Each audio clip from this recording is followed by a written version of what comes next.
episódio do podcast. Me chamo Anne Caroline. E eu sou a Cecília, somos estudantes de jornalismo da UFT. Vamos falar hoje sobre um tema muito importante, a representatividade negra na política. E temos a honra de receber como convidado o professor Sérgio Roberto Jorge Alves. Ele é bacharel em Ciências Sociais pela Universidade Federal de Goiás, também possui graduação em Direito pela Universidade Federal do Tocantins e mestre em Educação pela Universidade Federal do Mato Grosso do Sul e doutor em Educação pela Universidade Federal de Goiás. Atualmente é professor de Sociologia no Instituto Federal do Tocantins, no campus de Palmas. Além disso, o professor Sérgio já atuou na direção nacional do Sinasef entre 2014 e 2018, ocupa desde março de 2022 o cargo de vice-presidente do Conselho Estadual de Promoção da Igualdade Racial do Tocantins e também é coordenador executivo do Comitê de Direitos Humanos da Secretaria de Educação do Estado. Seja muito bem-vindo, professor Sérgio. Obrigado, meninas. É uma honra estar conversando um pouquinho com vocês, dialogando aqui no podcast, né, de política. E vamos tentar dialogar um pouquinho sobre essa questão de representatividade. Então, professor, primeiro a gente quer saber um pouco sobre sua trajetória de vida e de trabalho. E quais foram os desafios, no qual o senhor teve durante esse tempo? Bom, é interessante essa pergunta porque ela remonta à construção da identidade individual de cada um, no caso que vocês perguntaram a minha. Eu sou resultado de políticas públicas. Por que eu digo eu sou resultado de políticas públicas? Eu venho da periferia de Brasília, eu morei numa periferia chamada Setor M Norte, que é próxima a Ceilândia. Então, sempre estudei em escolas públicas, o ensino médio, ensino fundamental. E aí, essas políticas públicas, que minha mãe foi mãe solo, não mãe solo, na verdade, ela era provedora do lar, né? E, resultado, ela é que tinha todas essas questões de tentar suprir as necessidades da família. E, nesse momento, ela vai, através de algumas condições de políticas públicas, receber alguns auxílios, né? E eu consigo, a partir desses movimentos, me direcionar à faculdade. E aí eu fiz o vestibular, né, na Universidade Federal de Goiás, né? Mais uma vez eu estou saindo de uma instituição pública, que é o ensino médio, para outra instituição pública, que é a Universidade Federal de Goiás. E aí eu faço sociologia lá. Na sequência, novamente, eu fui agraciado em fazer um mestrado de novo em uma universidade pública, a Universidade Federal do Mato Grosso do Sul. E depois eu me formo como mestre e venho para Tocantins. E aí, no Tocantins, eu começo a docência na área de Sociologia, numa faculdade particular, e depois vou para o Instituto Federal como concursado. Concomitantemente, eu presto o processo seletivo para o doutorado, novamente na Universidade Federal, né, para vocês verem, é importante para quem está acompanhando o podcast, entenderem que só foi possível que eu fizesse essa minha formação acadêmica a partir das políticas públicas das universidades públicas gratuitas. E aí eu tenho que fazer um adendo também, se me permitem. Eu morei em casa de estudante, então eu vou morar em casa de estudante em Goiânia, né, e depois passo o período todo de formação ali da graduação. No mestrado eu também fui bolsista, então bolsista, que mais uma vez é uma política pública. Quando venho para o Tocantins, como eu disse, vou para a área da docência e depois vou fazer o doutorado de novo na universidade pública, de novo em Goiás. Então, eu penso que essa questão, elas estão interligadas. E aí não há como desvincular essa percepção de um processo social, né, um processo social econômico, um processo social de dificuldades, mas, sobretudo, ancorado numa situação que a gente tem, que é a política pública de permanência dentro da universidade. Entendi. E quais foram os desafios por ser um homem preto, né, nesse ambiente? Quais desafios que o senhor teve ao decorrer dessa trajetória? A sua pergunta ela é muito interessante, porque a primeira questão que a gente tem que ter é o reconhecimento da identidade, e não é natural, tá? Então a gente passa séculos de um processo escravista no Brasil, onde a questão do fenótipo da pessoa negra, além de estereotipado, ela também é racializada, estigmatizada. Dito isso, é importante as pessoas entenderem o seguinte: não é automático, como eu disse, o reconhecimento de identidade enquanto pessoa negra. É uma construção. E a Casa do Estudante me ajudou muito a entender esse processo de diversidade de gênero, diversidade étnica, diversidade racializada. E a partir daí é que eu passei a compreender esses mecanismos de discriminação racial que são materializados no dia a dia. Então, essa dita consciência não é algo que você já nasce entendendo. Então, depois você vai entender que você, em certos espaços, você não é uma pessoa muito bem vista, você não é aceito, você, muitas vezes, sim, há um segurança numa loja te acompanhando, dependendo como você está trajado, há uma estigmatização pelo seu cabelo, e tudo isso vai sendo construído. A sua pergunta, ela traz o seguinte elemento: quais são os desafios? O primeiro desafio, eu acho que é pessoal, é você entender que você é uma pessoa negra, que você precisa se reconhecer como uma pessoa negra dotada de virtudes e defeitos, mas, sobretudo, que você pertence a um grupo étnico racializado no Brasil. Então, o primeiro desafio. O segundo desafio é você romper com essas questões estigmatizadoras, né? E aí, esse processo, ele não é individual, é um processo coletivizado. É importante dizer isso para os ouvintes desse podcast. Nunca se constrói uma militância, uma luta individualizada. São movimentos que eles são feitos a partir de pautas. E essas pautas são colocadas na ordem do dia como as ações afirmativas, como a questão da permanência de pessoas, a questão da representatividade em espaços. Isso foram desafios que eu tive que compreendê-los e, ao mesmo tempo, ocupar esses espaços. E aí, entendendo esse processo, eu passei a militar em questões étnicas raciais e passei também a reivindicar que pessoas pretas, pardas, indígenas, quilombolas, mulheres, ocupassem esse espaço. Professor, agora a gente quer falar um pouco sobre política, o senhor como cientista político. Hoje, 24% dos 513 deputados federais que atuam na Câmara são negros. Quando olhamos para essa proporção, é um número que revela uma discrepância, porque 56% da população brasileira é de pessoas negras pardas, segundo o IBGE. Para entender melhor o racismo enraizado na nossa população, que perpetua até hoje, o senhor pode explicar como a escravidão e o racismo estrutural moldaram o acesso da população negra ao poder político? Bom, é uma pergunta bastante complexa, mas vamos tentar a gente dialogar sobre isso. Ocorre o seguinte: a sociedade brasileira, ela foi calcada no mito da democracia racial. Então, a primeira coisa que a gente tem que entender é isso, que as coisas, elas foram postas, e elas foram postas, muitas vezes, de forma espontânea, cordial, e que as pessoas negras, elas não alcançam os postos por conta de não ter tido a meritocracia suficiente para alcançar. O que é uma distorção histórica. Na verdade, a gente já percebe-se a partir de estudos etnográficos, estudos antropológicos, estudos sociológicos, históricos, que há, sim, um processo de segregação secular, né, desde o período onde as pessoas foram escravizadas, e que elas, a partir daí, elas foram segregadas e marginalizadas.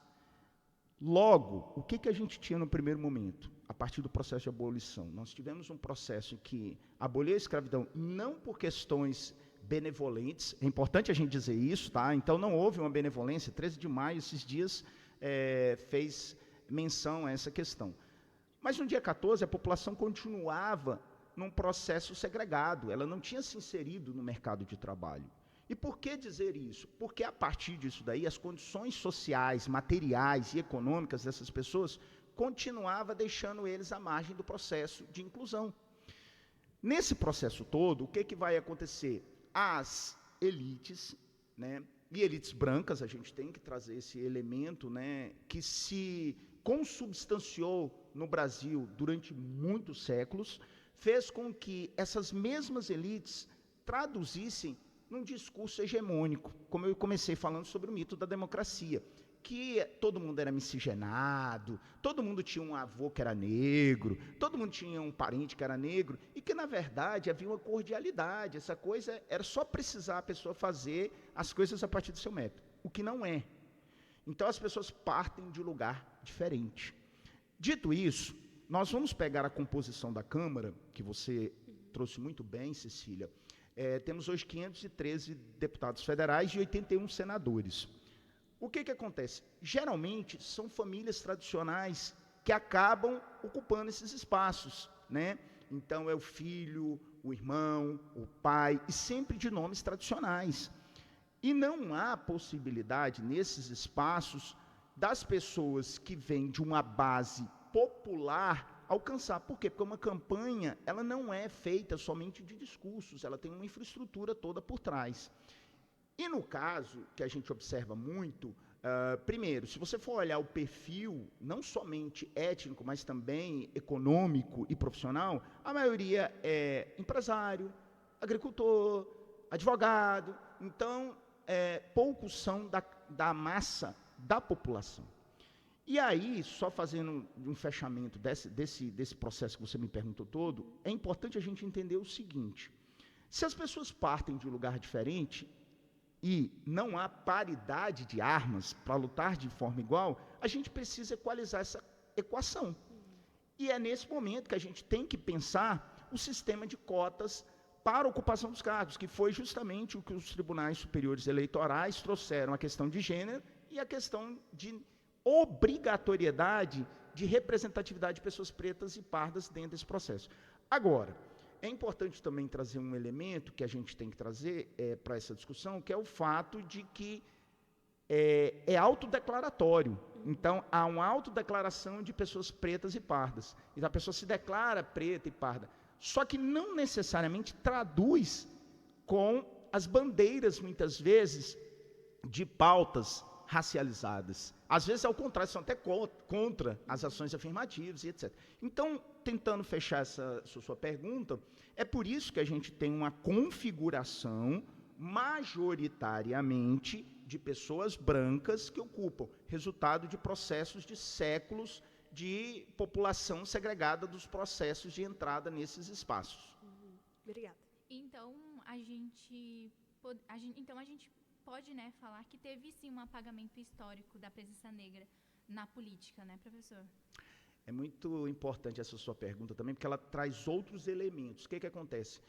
O processo de incorporação das pessoas, né, negras nesses espaços, ele veio vinculado à necessidade de embranquecê-las. Se a gente pega a própria história da literatura, Machado de Assis, que é um dos maiores autores da literatura brasileira, ele só foi começar a ser reconhecido quando ele já estava idoso, com cabelo branco. Então, vocês veem que aqueles que conseguiram ocupar espaços, eles tinham que ser reconhecidos como brancos. E, ao mesmo tempo, aquelas figuras notórias que eram negros e militantes, eles foram apagados, que é o que você disse. Luiz Gama foi um dos maiores juristas do Brasil. E, no entanto, ele não entrou para o rol dos advogados justamente porque era negro. E, nesse processo, há, sim, um apagamento e eu digo até mais, uma invisibilização. Mais do que apagar, é tornar invisíveis. Eles ali estão, mas é como se eles ali não existissem e não fizessem parte. E aí a necessidade da vocalização, da voz dessas comunidades, desses agrupamentos, nesses espaços. Sim. E o senhor pode explicar também um pouco para a gente como que funciona o Conselho Estadual de Promoção da Igualdade Racial, no qual o senhor participa, explicar um pouco como quais são as iniciativas, né, que acontecem. Pode estar falando um pouco para a gente? Olha como é que é providencial uma pergunta e ela vincula-se à outra. Eu terminei dizendo da vocalização. A nossa sociedade ela é formada por entidades, organizações, grupamentos, o que nós chamamos de sociedade civil. E essa sociedade civil, ela aponta para as políticas públicas o que elas têm que ser feitas, para os gestores públicos. E o Conselho Estadual é essa entidade que ele é formado por órgãos públicos e por sociedade civil. paritariamente. O que é paritariamente? A mesma quantidade de órgãos que tem do poder público tem da sociedade civil. Então, há um edital, no período eleitoral, é bienal a eleição, ela é de 2 em 2 anos o mandato. Atualmente, eu estou ocupando a presidência, né? E esse biênio é do poder público. Eu sou vinculado ao Instituto Federal de Educação do Tocantins e fui indicado como membro do conselho. O próximo biênio é da sociedade civil. Então, a própria sociedade civil, através de seus agrupamentos e fazendo parte do conselho, né, por suas indicações, vai eleger um novo presidente ou presidenta. As gestões passadas, nós tivemos uma presidenta, né, que era da sociedade civil. E é justamente esse conselho que vai ser responsável em fazer discussões sobre políticas públicas, apontamentos, um espaço de denúncia sobre práticas racistas, né? Então, é aí que o Conselho Estadual da Promoção da Igualdade Racial, ele tem esse papel preponderante justamente da gente pensar a sociedade como também um espaço de voz, que tantos séculos, como eu disse para vocês, foi invisibilizado, foi apagado, e aí o Conselho entra justamente. Então, só recapitulando, é um órgão paritário, onde tem órgãos públicos e tem a sociedade civil. A presidência é exercida alternadamente, né, 2 anos sociedade civil, 2 anos o poder público. E aí, a cada período, a gente faz uma nova eleição. A diversidade racial, ela virou bandeira de vários partidos, como, por exemplo, o PSOL, o PSDB, o PMB, que são, né, os partidos com maior proporções de candidatos negros, no que a gente deu uma olhada. E a diversidade está na prática ou só no discurso deles, isso? Vocês fizeram um roteiro bacana, hein? Parabéns. O que nós temos é o seguinte, alguns partidos, né, eles usam a questão racializada de forma panfletária. O que é uma coisa panfletária? É uma coisa apenas para propagandear os seus partidos e seus quadros.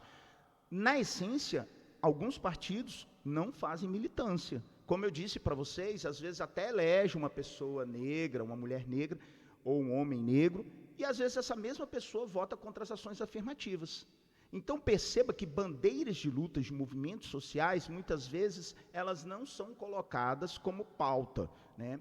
E aí, os partidos políticos, como representantes da sociedade, né, no poder legislativo, eles têm que construir projetos que atendam esses anseios justamente da população. E aí eu vou até além, eu não vou falar somente de questões de ações afirmativas. Nós temos uma questão de reparação histórica que ela já vem se arrastando há muitos anos no Brasil, que é justamente a regularização fundiária.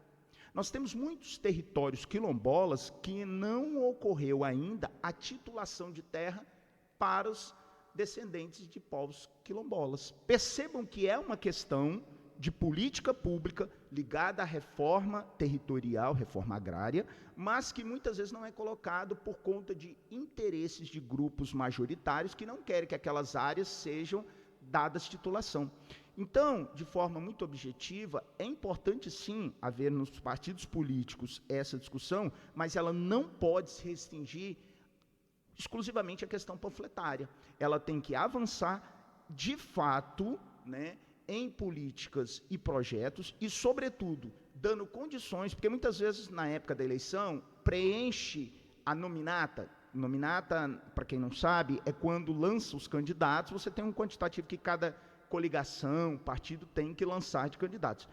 E, por uma resolução do Tribunal Superior Eleitoral, os partidos são obrigados a lançar mulheres e pessoas negras.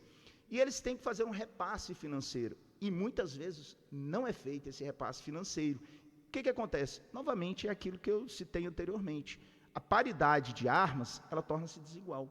E aí é nesse sentido que os partidos políticos muitas vezes ficam somente no discurso e não na prática. Entendi. A gente quer falar sobre a importância da representatividade. Como transformar a luta por representatividade em ações concretas? Bom, eu penso que a primeira questão, e aí até por formação de sociologia, como um mestre, um doutor em educação, tem que passar pela educação. Essa questão, ela vai pelos bancos das escolas de ensino médio, ensino fundamental, ensino superior, pós-graduação. A partir desses processos de empoderamento intelectual, de processos de desconstrução, porque aí também é um outro movimento, né? A gente tem um movimento, primeiro, que você entende. A partir do entendimento, você precisa desconstruir algumas ideias que a gente nasce já moldados com ela. Pensamentos machistas, pensamentos homofóbicos, pensamentos racistas. Então, a gente tem que desconstruir isso aí para construir outros movimentos. Nesse cenário, a partir disso daí, e com essa consciência, né, até que o Paulo Freire falava muito sobre a questão da educação como essa fonte libertadora, a partir desses elementos de você conseguir compreender o mundo que está à sua volta, você consegue reivindicar ocupação de espaços. E a reivindicação, ela passa justamente por essa representatividade. Então, nós precisamos garantir, sim, mulheres negras, precisamos garantir quilombolas, indígenas. Por que é isso? Além de uma questão de importância histórica, a pluralidade de ideias. É somente a partir daí que a gente vai começar a discutir questões que estão na ordem do dia, como, por exemplo, valorização das religiões de matriz africana. Se a gente não entender que as religiões de matriz africana são uma explicação cosmológica de mundo, nós nunca vamos poder compreender ou até mesmo aceitar a diversidade. Então, é por isso que é importante a representatividade nesse espaço. A gente precisa ter mãe de santo, pai de santo, né, tatas, nesses espaços. E, muitas vezes, eles não são convidados. Ao contrário, eles são muito mal vistos. E, em outra seara, ao contrário, a gente vê a ocupação de... E está tudo bem. Ninguém está dizendo que não tenha que ter ocupação de espaço de religiões tradicionais. Ninguém está dizendo isso. Mas que nós também tenhamos a ocupação de espaços por religiões que elas representam a identidade de um povo. É que a gente vê que tem uma bancada evangélica, né? Então, a representatividade negra na política, ela muda o tipo de pauta que é discutida durante o processo? Ou... Eu penso o seguinte, a representatividade, ela traz legitimidade e, sobretudo, ela traz um símbolo, né? A gente vê na história da humanidade, por exemplo, alguns líderes que são um símbolo da luta contra o racismo. Martin Luther King, Malcolm X, Nelson Mandela, Djamila Ribeiro, né, o próprio Zumbi dos Palmares. E as pessoas precisam dessas referências. Esses jovens, né, como vocês que estão na universidade, daqui a pouco vocês estarão no campo de trabalho, né? E agora eu lembrei na área do jornalismo, Glória Maria, né, Maju Coutinho, né? Então a gente tem todas essas representações que fazem a gente acreditar que é possível. Imagine então para uma menina, né, e é icônica aquela imagem da menina que vê a Glória Maria, né, na área do jornalismo, você ter alguém que assemelha-se a você, estando num espaço que predominantemente é branco. Então, sim, eu diria que sim, a representatividade ela é muito importante. Além dessa questão iconoclástica, né, de você ter um símbolo icônico, ela também traz o desejo para que outras pessoas se motivem, né, por essas mudanças e que, de fato, ocorra essas ocupações desses espaços. Entendi. Existe diferença na atuação de parlamentares negros em relação às políticas voltadas à população negra? Eu diria que depende do contexto espacial, geográfico e até a formação, né? A gente tem, por exemplo, alguns parlamentares negros que eles têm feito um bom trabalho ali no Rio Grande do Sul, por exemplo, né? E vem fazendo um trabalho até difícil, né? Porque é de enfrentamento. Por outro lado, a gente tem outros parlamentares que esvaziaram a pauta, disseram que a pauta ela não é importante, que é contra ações afirmativas. Então, eles, na verdade, fizeram um desserviço. Tudo que vem sendo construído, eles vêm tentando esvaziar. E é difícil construir, porque nós estamos lutando, e aí é importante, para quem está acompanhando o podcast, é importante entender que nós temos um discurso hegemônico, né, de manutenção do status quo. Né? E a gente está tentando equilibrar, como eu estou falando desde o início, essa balança. Ela está sempre para baixo. E as minorias, elas estão sempre colocadas no processo de exclusão social. Então, é muito importante, sim, a representação e que eles... É muito fundamental que eles entendam que não é apenas uma questão de mimimi. Essa é a frase do dia. É um mimimi. Todo mundo... Não, não é. São dados, são processos históricos, são processos fundamentados em estudos, como eu disse, antropológicos, sociológicos, jornalísticos, históricos, fundamentados, que demonstram que a população negra é a população mais excluída do Brasil. E a população, por exemplo, que está mais à margem, é a população que sofre mais a violência, é a população que mais paga impostos, é a população mais encarcerada. Então, quer dizer, com todas essas fundamentações, como não dizer que é importante que a gente tenha uma política pública, um sistema de promoção de igualdade racial? E a presença negra no poder ajuda a combater o racismo institucional? O senhor acha isso? Eu entendo que a presença negra, ela traz esses elementos de processos de luta, né, consolidados. E aí vamos pegar uma figura hoje, né, que representa a presença de negros no espaço, Aniele Franco. Aniele Franco hoje é a ministra, né, da Igualdade Racial. Então, primeiro, o seguinte, a gente tem que entender que numa estrutura de governo, o governo vai dizer qual a importância que aquela pauta tem dentro do seu mandato. Até então, até bem pouco tempo, não havia um ministério, ele tinha status de secretaria extraordinária. O que quer dizer com isso, em outras palavras? Quer dizer o seguinte, que o orçamento dele era bem menor do que é. Não é o ideal, mas era um orçamento bem menor como secretaria extraordinária. A partir do momento que a Aniele Franco alça ao cargo de ministra, ela traz toda uma representatividade feminina, ela traz toda uma representatividade de mulher, ela traz todo um processo, né, de lutas e que vai justamente se demonstrar nessa questão do ministério. Então, sim, é muito importante. Nós não tivemos ainda na história do Brasil, né, um presidente negro ou uma presidenta negra, né? Nós precisamos passar ainda algum tempo, né, para ver como é que vai se materializar essa relação, para ver qual vai ser o posicionamento. Mas já temos, como eu disse, né, ministros, né, e isso já é um processo de consolidação das lutas. Sim.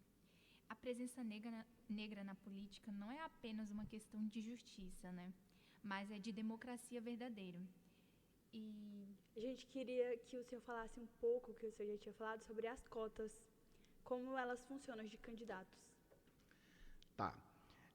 O seguinte, o processo de cotas, ele nasce do que nós chamamos de ações afirmativas, né? Nós passamos muito tempo com uma universidade que ela tinha um rosto branco, que ela tinha um rosto elitizado, que ela tinha uma característica mais voltada a um grupo que conseguia acessar a universidade.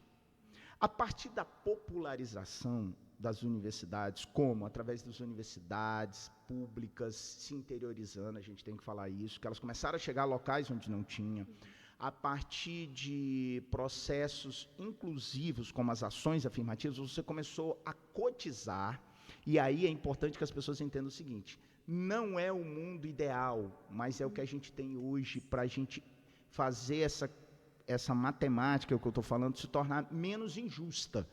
Então, o que ocorre nas ações afirmativas? Nós temos cotas são cotas sociais, e dentro dessas cotas sociais, nós temos cotas votadas a pessoas pretas, pardas, indígenas e quilombolas. Isso vai dar um novo retrato para a universidade. Agora a gente já tem indígena frequentando curso de medicina, a gente tem negros frequentando cursos de direito, jornalismo, arquitetura, enfim, né, história, geografia, filosofia, sociologia, enfim, todos os cursos. E a partir desse movimento das ações afirmativas, a gente consegue que esses estudantes, que até então o vestibular era o seguinte, era ampla concorrência. Então, imagina, um aluno que estudou numa escola particular a vida inteira concorrer com um aluno de escola pública que tem estruturalmente algumas deficiências no processo. Então, era meio desigual a luta.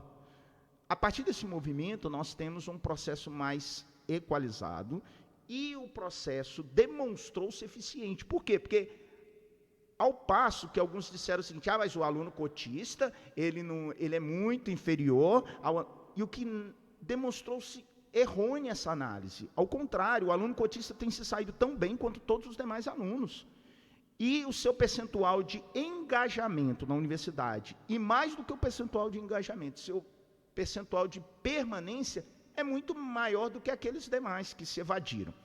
Então, as ações afirmativas se demonstraram como mecanismo eficaz, tanto que elas foram avaliadas recentemente se elas deveriam se perpetuar. Mais 10 anos. Sim, elas se mantiveram, né, com ampliação para cotas, para quilombolas, né, que a gente tem, e que vem se demonstrando um processo mais democrático, foi a palavra que você usou, e que tem feito com que a universidade se tornado mais pluralizada. E você acha que a cor da pele influencia no voto diante dessas afirmações a seguir que o senhor falou, tal? Eu vou te responder da seguinte forma: a racialidade, ela perpassa por todas as relações sociais no Brasil. Então, de forma muito objetiva, sim, há uma questão de estereótipo, de fenótipo, tá, que é construído. Agora, ele não é imutável, né? Nós temos uma relação de busca de desconstrução desses elementos para se introduzir outros aspectos que são tais como a questão das pautas, a questão da importância da valorização da cultura dentro do processo representativo eleitoral, né?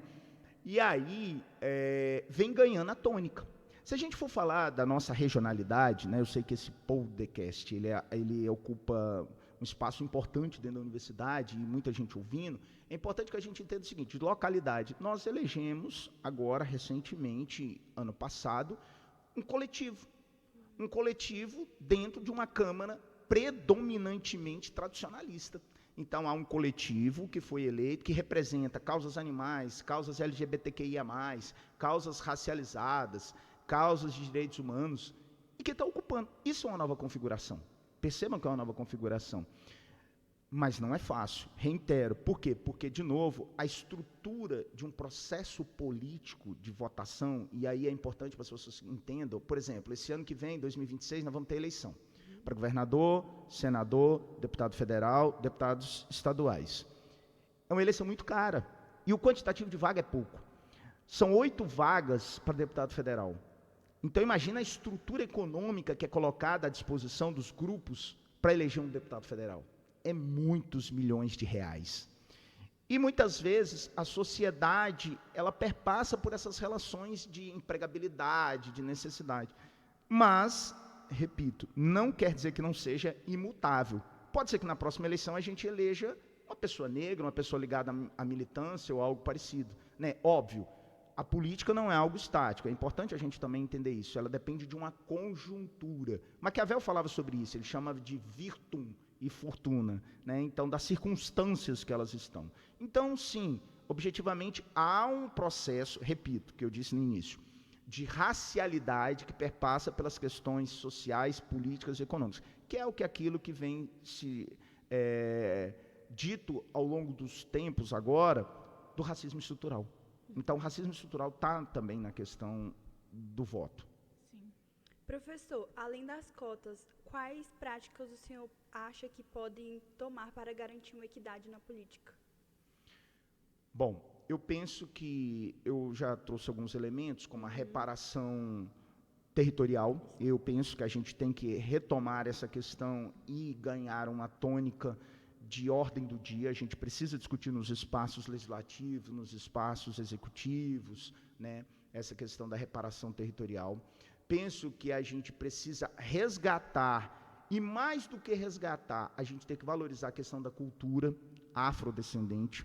E isso, qual é o elemento que pode nos auxiliar aí nessa construção? É o que nós chamamos de letramento racial. O letramento racial nada mais é do que uma construção pedagógica da importância desses processos tanto de racismo, tanto de reparação, democracia racial e justiça racial. Então, isso vai nos dar a condição da gente desenhar novos panoramas. Repito, nós não vivemos o mundo ideal, vivemos o mundo real. Mas a gente vem construindo há muitas dificuldades, a gente vem construindo alguns processos de ruptura de uns processos já estabelecidos. Vou dar um outro exemplo para vocês.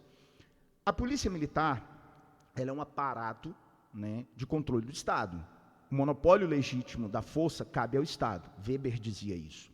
E nesse cenário, hoje, a gente tem, claro, repito, graças a lutas, reivindicações, defensoria pública, audiências públicas, a gente tem, dentro do edital da Polícia Militar, cotas para pessoas pretas, pardas, indígenas e quilombolas. O que sinaliza uma nova configuração da polícia. Além disso, a gente tem que caminhar para a formação do aparato de segurança, porque ele não pode ser somente um aparato de segurança repressor. Ele tem que ser um aparato de segurança preventivo. E mais do que isso, ele tem que ser um aparato de segurança concomitante à sociedade. A sociedade tem que ver a segurança como algo positivo. E a sociedade hoje vê a segurança pública como um aparato de repressão, de violência, etc. Mas para que isso aconteça, a gente precisa de uma polícia cidadã. E a polícia cidadã, uma polícia comunitária, parte de uma formação também nos seus quadros. E o senhor sabe nos dizer as leis no qual servem, né, para a equidade racial, no caso, que a sociedade tem visto? Bom, a gente tem muitos arcabouços legais que nos auxiliam. Por exemplo, o Estatuto da Igualdade Racial é um documento, um dispositivo legal que vai nos auxiliar a dizer quais são as condições. Outro arcabouço legal, a Lei das Ações Afirmativas. Outro arcabouço legal, a própria questão da introdução dos conteúdos transversais de história afrodescendente para os estudantes do ensino fundamental e ensino médio, né? Para além disso, a gente tem a própria questão do reconhecimento da população quilombola como um processo histórico e cultural da própria sociedade. Além disso, nós tivemos outra questão, a própria capoeira. A capoeira, em 1947, antes de 47, na verdade, ela era considerada crime. Quem praticava capoeira era criminoso. A partir de 47, ela deixou de entrar no Código Penal, mas ela não foi valorizada ainda. Somente, olha quanto tempo depois, em 2014, o IPHAN colocou como um patrimônio imaterial. Então, você vê que todos esses arcabouços legais, eles são importantes. Então, a gente tem isso, tem a lei de cotas. E, óbvio, não posso deixar de falar, né, a própria penalização do crime de racismo. Né? O racismo, ele é capitulado no Código Penal como um crime inafiançável e imprescritível. Né? Então, é importante que quem está ouvindo entenda que isso é um instrumento de proteção aos direitos humanos. Sim.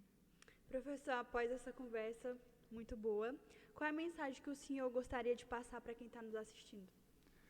Bom, a primeira questão, eu quero agradecer essa oportunidade que vocês me deram de dialogar um pouquinho, né? A primeira mensagem que eu posso, ou a mensagem que eu gostaria de passar é que sempre existem horizontes que muitas vezes a gente não pensa poder alcançá-los pela nossa condição social, pela condição econômica, pela condição racializada. Mas, como eu também iniciei falando, sempre há uma coletividade, né?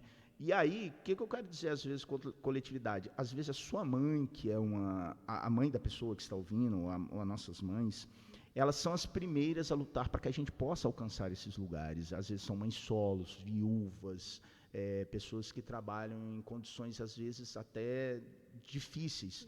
Então, eu penso que quem está ouvindo esse podcast, que são muitos acadêmicos, se insiram nesses processos de discussão. Né? Ninguém está pedindo para concordar, ninguém pede para concordar. Ao contrário, participem, façam a discussão de forma respeitosa, né, plural, e enganjem-se em movimentos, em conselhos municipais, na militância estudantil. e, sobretudo, construam, né, perspectivas melhores para as gerações de vocês e as que virão. E agora, nesse momento, a instituição está tendo uma votação no qual irá, né, escolher o nosso reitor e vice-reitor para a faculdade em si, né? E eu queria agradecer, né? Muito obrigada por o senhor ter contribuído para o nosso trabalho, tirado um pouco do seu tempo, assim, para falar de um assunto de suma importância, né, que é esse. E para a gente terminar, a gente trouxe uma lembrança. Para quem não sabe, o professor foi nosso professor de Sociologia no ensino médio. Espero que o senhor goste. Já gostei. Lembra um pouco o senhor. Gente, lembrava do professor. Gente, muito obrigado. Para quem não está vendo, eu ganhei uma caneca dos Vingadores. Aqui, gente, muito obrigado. Sério mesmo, fiquei até emocionado. E eu fico feliz em ver vocês assim na carreira acadêmica, se formando daqui a pouco. E usem isso que vocês estão tendo, essa possibilidade, esse instrumento, como voz daqueles que não podem falar. Muito obrigada, professor. Obrigada, professor. Obrigado, gente.